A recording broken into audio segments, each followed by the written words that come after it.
and I'm really delighted to introduce Jane Sutherland, who should be on the line right now. Good afternoon, Jane. Hello, Leanne. How are you? Hello. Thank you so much for doing this, because I know it's a bit out of your comfort zone, but I'll make it as simple as I can. Sure. Thanks for having me. It's great to have you. And so you really are a design queen. I mean, there's so many strings to your bow, but I suppose if you could just tell me, first of all, how you ended up in Kingston, because 2004 is when you started the Jane Sutherland label in Kingston, which has a very small population, doesn't it? Population 380, I think we've got now. It started off, it was 99 when we first moved here. Was it? Wow. It was sort of more like a retirement village, I would call it, back then. Yeah.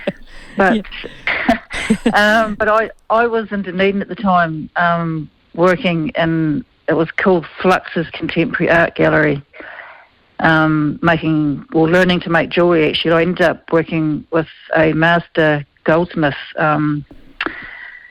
learning how to make jewellery. Fantastic. So that was your first passion, right? That was my first passion. And then my partner rang me up one day and said, look, I've bought the Kingston garage. Well, I'm looking at buying the Kingston garage. And I sort of like, why are you doing that?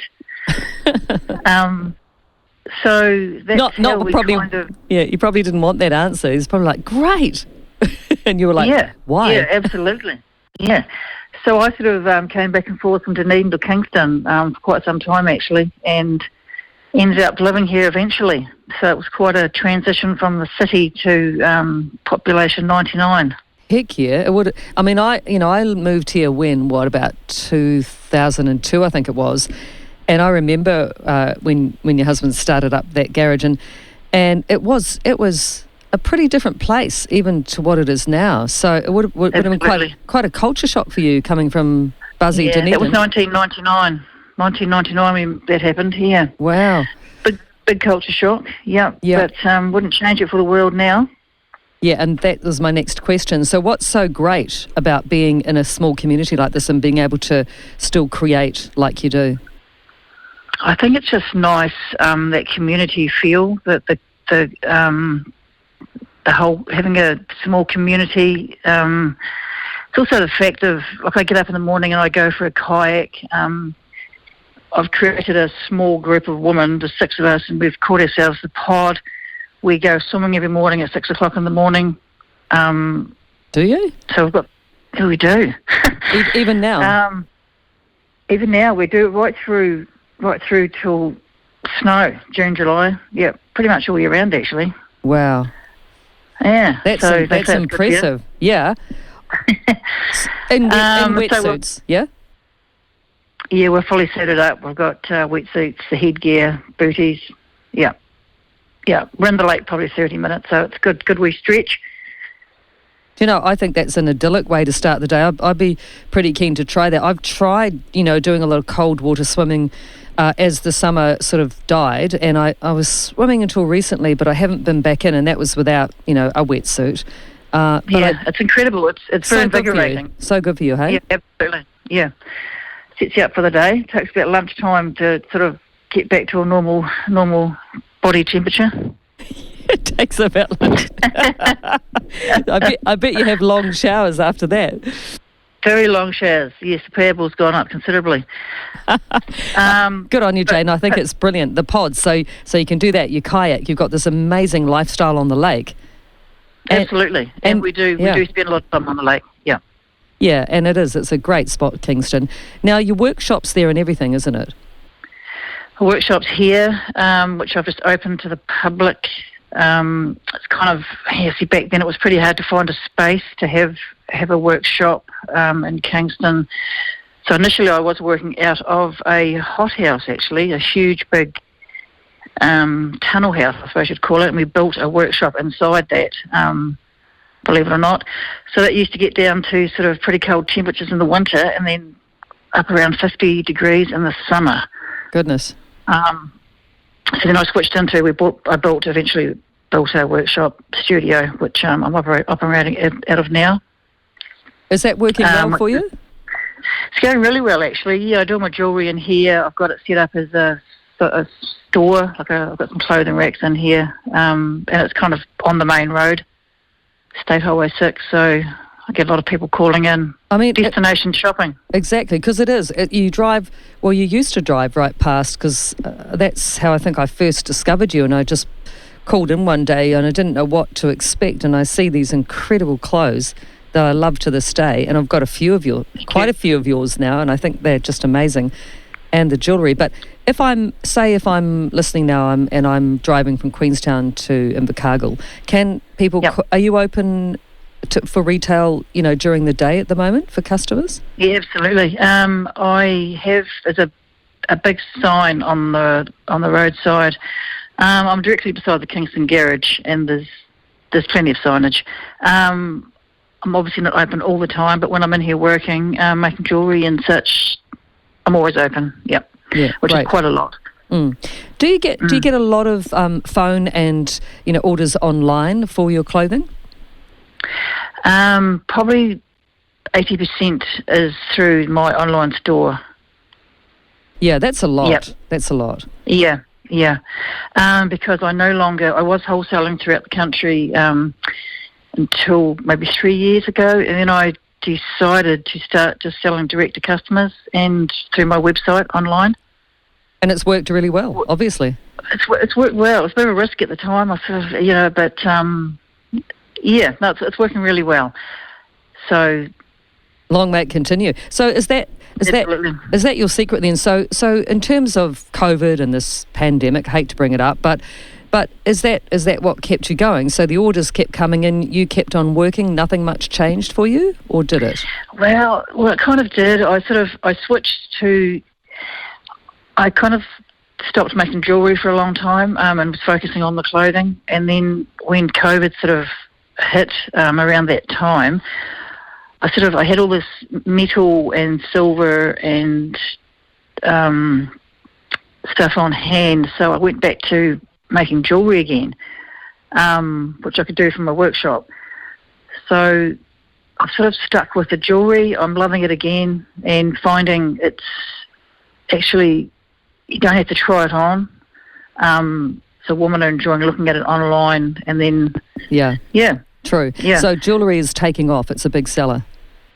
It is, which is great, because I do love doing it. It's just the time is the thing, because a lot of the pieces are one-offs and small limited edition lines, so it is very time-consuming, but we get there. It's pretty unique stuff. Like, it's really, the textures are great, and it's this, you use quite sort of edgy, heavy materials, don't you? The metalwork is just great.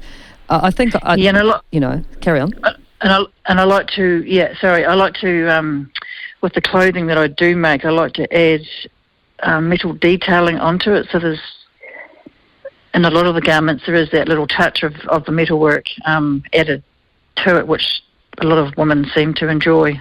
Like it's sort of my signature thing is the metalwork. It is your signature, isn't it? And that's what I find with you, Jane. Like every piece, there's something unique that just stands out, and plus your logo, the sort of the cross, the Gothic. I love the Gothic edge to it. That personally, I love that. I love Dunedin clothes for it. Your designs, there's so much there I like, but I also think it's really cool that you focus on the cut, because I think that's kind of gone out the window these days. So you're all about clothes that are cut well. Yeah, I do like. I've always loved tailored clothing. I'm trying to keep doing a lot of the tailored pieces. Some of them I just do one-offs. Now, women can come in and I'll make them a one-off coat, a bespoke coat. And that's so nice. Special, isn't it? That's special to have something like that in your wardrobe. Yeah, there is one. I don't know if you've seen it or not. It's a full-length grey double-breasted coat, which, because my partner's uncle owned Allen Cross Tailors in Invercargill. He's been there forever. Right. He passed away recently, and he left me a lot of his old English suiting and wools, some absolutely incredible fabrics. So I try and do one-off coats and things in those fabrics. And one of them, that grey one, was a 1970s railway yard wool, like a beautiful fabric, which should have hundreds of years probably. Yeah. and just add I've got a collection of antique buttons and things like that I like to add onto them. Now, I've got a coat here, is it high necked? Is it a high collar? Is it sort of military looking? Yes. That is amazing. Yeah, no, it's a lovely coat. Oh, that is so incredible. And it kind of flares, so the skirt comes out. That's right. Yes. Have you got one? No, I need one. No. How much would I have to pay for that? Probably a fair bit, hey Jane. No, maybe we don't go there. Well, we can work on it. We'll work on that. Yeah. No, that's a beautiful piece of clothing. It's incredible. And I think, that's the thing to have. I think certainly there's so much junk in fashion these days. And look, I know that a lot of people can't afford, many designer pieces. But I think the key is, and what I've found as I get older is, I used to just go crazy in shops and just buy in, because it was on sale. But now it's best to have hardly anything and save up if you can. Special pieces. Yeah. And have your quality. And you don't need. Absolutely. If you have that coat, my goodness, you're just away laughing. It's just incredible. Well, it's a whole fast fashion thing too, isn't it? It's just yeah, absolutely. I think it's coming to an end. The fast fashion thing. Yeah. And as you say, if you the fabric, if you use high quality, beautiful fabrics, they're going to be in your wardrobe for 10, 15, 20 years. That's right. Realistically, yeah. I remember in the early days of Zambezi, and I don't know if you loved them, but I did when I was in my 20s. And I swear, I think I've still got some pieces that I bought. I'm talking, God, nearly 40 years ago. It's insane. Yeah, no, I've got one of their coats which I've had for probably a long, long time. Yeah. I love them. Yeah. Do you want to? Why don't we take a song, Jane, and then I want to come back and talk to you because you actually do a bit and you've got this Forever campaign going at the moment, haven't you? I have. So we could discuss this afterwards. So if you hold the line, we're talking fashion this afternoon with Jane Sutherland from Kingston. Hi, Jane. Welcome back in. Hi, Leanne. Hello. Thank you. Now, so just looking at your website, you obviously are an animal lover and you are donating, I see, 10% of your sales to Forever Homes. Can you tell us a little bit about that, please? So Forever Homes is a non-profit organisation. They're doing amazing stuff for rehoming animals and looking after sort of all animals in need. They're doing an amazing job. All animals, yeah. I've wanted to do something for a long, long time to help. We kind of talked. I contacted them maybe 3 or 4 years ago, and we were going to do some form of fashion show to raise money to assist with their medical needs, for the vet costs and things like that. And it's turned out that I've created a small collection of garments, probably more streetwear, I would say. So I donate 10% of those sales to them. And you calling that collection Welcome to the Jungle? I am. Yeah. Yes. I'm looking at it now. It's cool. Yeah, I've had quite a few artists actually approach me who want to help with artwork for T-shirts. Great. Which is really quite exciting actually. So I will continue mainly with T-shirts. Yeah. You'll persevere with that. Persevere with it, I think. It's fun. I think good on you. And the name, it's a jungle out there. Yeah. Sort of came from the Alexander McQueen, his 1996 collection. It's a jungle out there. Right. I thought it was quite fitting. Well, it is. Animals, jungle. Yeah. And jungle. It is a jungle out there. It is. And these clothes are exciting. I'm looking. You've got a great model too, but they're just really interesting and different. And there's a dog tag necklace as well. So if you want to support the project, and you wanted to get jewellery, you can do that. I like the absolutely. The cardigan coat is gorgeous. Wow. Yeah. Good for walking your dog and. Yeah, exactly. So it's a win-win, isn't it? So it is. It is. Jane, we touched a bit on. Sorry to interrupt. On Kingston, and life there and how you've adjusted, But do you actually get around the country a lot, meeting clients, etc.? Not as much as I should do. I'm actually just working. Yeah. Yeah. I am going to Auckland shortly. Actually, I'm just in the middle of creating another small jewellery line, which I'm looking for a store to stock it in. Actually, so I'm going to be travelling a bit more shortly. Right. Do you like doing that, or are you quite a homebody now? It's easy to become a homebody in Kingston, but I do love the city, so I love getting to a city and having a wee burst in the city and then coming back to this again. Yeah. It's a great mix, isn't it? That's what I like. It is a great mix, yeah. It is a great mix. Because it's a beautiful place, Kingston. It is. It's incredible. It's got a feel like no other. Even it's so different to Arrowtown and Queenstown. It's just different again. It feels more wild, doesn't it? More untouched. It does. Yeah. And a lot of people actually have started moving down this direction. Queenstown, sadly the way it is now, but back when it was bustling, it's really nice to sort of go to Queenstown for dinner for a day and get back to this again. It's kind of close enough that you can go there, then come back. Mm. Are you seeing a lot of people move in from the north? Like, is there a lot of interest just as a local? Have you seen, perhaps Aucklanders, Wellingtonians swarming in looking for bargains, by the lake? Absolutely. Yeah. Do you feel very much so? Do you think it's a good thing, or would you rather you were left alone? It'd be nice to be left alone. Yeah, a bit of both. Yeah. It is what it is. And it's progress. Yeah. As long as it's not too much, I guess. You look at it like that. Yeah. The thing is, we could go to the lake and you've got the whole lakefront to yourself. Beautiful. And we've noticed actually in the last couple of years there's a lot of people on the lakefront now. Yeah. So it would be a shame to lose that.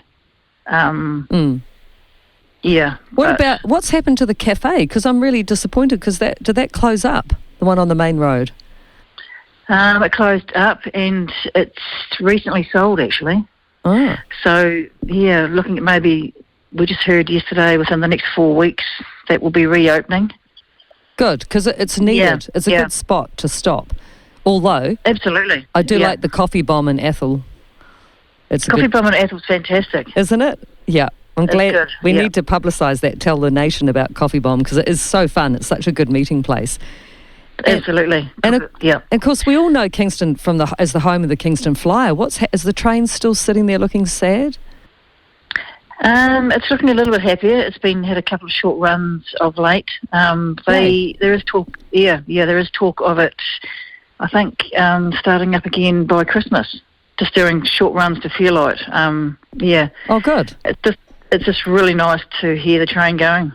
Oh, I love that train. I've done a few stories on it over the years for TV3, and I do think it needs to start up, and I do think it did. It drew kind of a nice vibe to Kingston, families and kids, and they loved it. It was good fun. We used to go a lot and just take, when my son was young, and take him on the train and go to Fairlight. Oh, it's just, it's very special. It is, isn't it? So, there's a lot to love about your part of the world, but I do think it is just incredibly great that you're actually open and people can walk in and either buy off rack or order something, get something designed. What do you think? What's exciting you? Is there any new trends you want to share with us, Jane? I don't really follow trends to be perfectly honest. I sort of just like to create. Obviously I do look at other trends that are going on out there, and you can pull inspiration from things, but don't really follow trends as such. Yeah. Well, that's good. No, you are very much your own person. It was probably the wrong question for someone like you. Not really. There is a lot of nice, beautiful, warm jumpers coming in for the season ahead, for the cold. Oh, goody. Which we need down here. Yeah, it's so hard. Look, Jane, I need to complain. It's so hard to be fashionable in the cold, you know. It's like, I love the cold and I love winter clothes, but sometimes you feel like an old nana, don't you, if you're wearing the wrong kind of, sweater. So I think, I've got to come and get something groovy from you, because you can make knitwear. Knitwear's pretty funky. Yeah, I love merino. I do love knitwear. I think also living down here, you've got to get your base layers on too, don't you? And just because it can get so bitter. Don't you?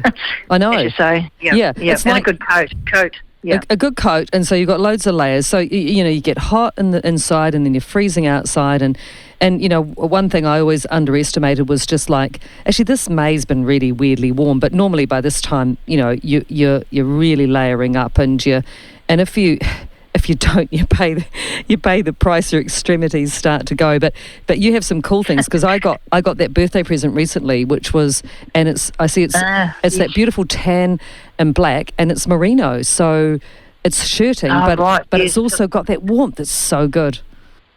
So the tail's back, a nice tailored tail's back. That's the one? That's the one. Yeah, the longer one. That's short at the front and tails at the back. With a little Victorian puff sleeve up top. That's the one. The fitters. Yeah. Yeah. Yes. Yeah, that merino's great because it's light. It's very breathable. It's super soft, but it holds the warmth as well. Yeah, where would we be without merino? Goodness. Now, just a couple more questions. But we're talking with Jane Sutherland, Kingston-based fashion designer. Jane, I'm so glad that I sort of said to Shane, hey, play The Cure. I think that'll work. I think Jane might like this, and you did. It was good. I did. I loved it. Thank you. Yay. Good stuff. Great song choices. Good. Now, Jane, New Zealand fashion in general, it's been such a pity, hasn't it, that things like the Dunedin show hasn't been going ahead, has it? And it didn't again this year, did it? Yeah. No, the ID Railway show. The ID Railway show. Yeah, that's what you're talking about? Yes. That's the one. I was just momentarily forgot what it was called. It was ID, but it was such a feature and it was such a good event, and I hope they get up and underway next year, surely. Absolutely. It was fantastic. It was iconic to Dunedin, really. And I was involved a couple of years, 8 years actually, and absolutely loved it. I hope it comes back too. Yeah. And I didn't know you had 8 years with it. That's incredible. Yeah. Which was great. It was nice to be involved as well. Being part of, we're on the brink here actually between Southland and Otago. Yeah, on the brink. Well, the brink. Well, we kind of we are Otago just. That's right. Yeah. But I do think I just thought it was just such a well-run show, and it was probably the closest we'll get to anything like internationally. It was always edgy, wasn't it? Yeah, really it great. Was. So I think it's important we get that back ASAP. I think it's very important, and the Hokanui Fashion Awards has grown. It's fantastic as well now, which is coming up in the near future. Actually, in July, I think that is. Funny you should mention that, because that was my next question, because I see that they're taking entries now, and maybe a lot of people in other parts of New Zealand might not even have heard of this, but Hokanui is in Gore. Well, the awards are, aren't they? And, it started in 88, and it's pretty big now, isn't it? Absolutely. It's huge. It's a great show. It's actually in the last couple of years, I went last year actually, it's grown considerably and extremely well run. It's well worth going to. And they have a lot of great judges that come down from up north, from Auckland. Do you know who they've got this year? They've got Juliet Hogan. They've got 27 names are represented, which is great. Huffer, incredible. That's right. Yeah. Yeah, amazing. Yeah. So actually I need to get there this year. That's something I always miss. I don't know why. It kind of, slips under my radar, and then I'm like, darn, but like you say, it's attracted Karen Walker, Frances Hooper, Trillis Cooper, Kate Sylvester, all Margie Robertson from Nom D, who is just one of my favourite designers as well. I love her stuff. Well, who is your? Do you have a favourite? I mean, who would you, pick as someone you really, really enjoy? Someone whose work you love. Internationally or well, even either or nationally. Yeah, I've got a lot of favourites too. Some that I can't pronounce. I know. That's all right. We'll forgive you. But of course, I do love. There's some amazing New Zealand designers. There really is. Nomdi, of course, and Zambezi. But there's a lot. There's a lot. Some very talented people in New Zealand. Company of Strangers? Company of Strangers, Dunedin. Yeah. When I judged at the Hokanuis, had the pleasure of meeting, I judged with Jimmy D and Layla Jacobs, who love their stuff as well. Great. Yeah. Well, yeah. So are you not involved this year in Hokanui? No, they change the judges round yearly. I'll be attending. It's nice to sit in the audience. And some amazing entries. So that's great. Fantastic for Southland. Yeah, it is good. And so that is in late July. So just remember that if you're listening and you're interested, keep an eye out. Just I'm sure there'll start to be a bit of stuff appear online. Yeah, now that they're taking entries, and it attracts some. I mean, I'm looking at a piece which won last year, 2021, and it's just crazy. It's this yellow creation with a huge sort of cross in it, and it was designed by MLT Peroni. It was the Peroni Nightlife Open Award, and the designer was Viv Tamblin, and it's super cool. So pretty amazing, and a lot going on behind the scenes. So I think people write off, absolutely, they particularly write off Gore in the South as being free of culture, free of passion, free of creativity, and it's actually the opposite. And I'm quite passionate about this to let people know just how much is going on in this part of the world. Yeah, no, it's excellent. And as you say, the idea show needs to return. Yes, bring back ID. Bring back ID. We'll start a campaign. Well, it was just such a great location too, wasn't it? On the railway station like that, it was very unique. Yeah, it was. Yeah. The station added the edge, that atmosphere was electric when it started. Plus, they chose great music too. And the cold, and that little extra edge of cold. Yeah, it was always cold. Even I think when they had it in March, I remember going there. I was a regular there, and and one year it was really cold quite early, and wow! But everyone rocked up in these great big coats and that's right. It's winter. Yeah, and it's like this is kind of appropriate. If it were hot and steamy, it wouldn't really work. I mean, let's face it, Dunedin's not Brisbane, is it? No, that's right. It's a great city. Great city for fashion. Great city for music. Yeah. Great city. Great city for restaurants, entertainment, bars, bands. It's just it is fantastic. But you can go there in February and watch a cricket match, as I did when my son played there, and be like almost getting hypothermia and needing blankets. So you just got to be prepared for changeable weather, but when you're there, it doesn't matter because you're so stimulated by all the surroundings. Absolutely, it's absolutely. And the winter's actually nice in the south, isn't it? I mean, there's lots of open, mulled wine and fires, and it's cozy. And cozy. There we go. It's a real winter, I think, and it's good to have those seasons, and particularly with clothes, because do you get super amped about your winter collection more than perhaps your summer? I think so. Yes, I do love winter clothes. Yeah. There's something about them, isn't there?